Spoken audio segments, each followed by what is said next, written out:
বিসমিল্লাহির রহমানির রহিম। আসসালামু আলাইকুম। কী অবস্থা সবার, কেমন আছেন আপনারা? আমরা আল্লাহর মধ্যে ভালো আছি। অনেক দিন ধরে ভিডিও আপলোড করব করে করা হচ্ছে না, সময়ও পাচ্ছি না। আর একটু ঘোরাঘুরি করলাম, মেহমানও ছিল।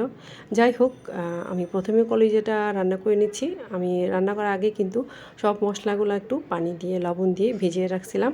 এতে কিন্তু রান্নাটা অনেক মজা হয় এবং বাটা মশলার ফ্লেভারটা পাওয়া যায়। কলিজা ভুনা দিয়ে বাগরখানি, তারপর চালের রুটি খেয়ে নিলাম। তারপর মাংস ভাগাভাগি করার পর নিজেরা কিছু রান্না করে নিলাম। আমি সব মশলা একসাথে দিয়ে রান্নাটা বসাই দিলাম। মাশাল্লাহ, আমার রান্নাটা অনেক মজা হয়েছিল, সবাই অনেক পছন্দ করছে। এর মধ্যে আমি কোরমা করলাম, কাবাব করলাম, তারপর ঝোড়া মাংস করলাম। টুকিটাকি অনেক কিছুই করা হয়েছে, কারণ আমার ঈদের দিন আর ঈদের পরের দিন আমার বাসায় সবাই আসবে। আমাদের সেরকমই একটা কথা থাকে সবার মধ্যেই যে ঈদের দিন, ঈদের পরের দিন কার কার বাসায় যাওয়া হবে। তারপর থেকে আমি সবার বাসায় বেড়াই। এই তো আজকে পর্যন্ত, সবাই ভালো থাকবেন। আসসালামু আলাইকুম।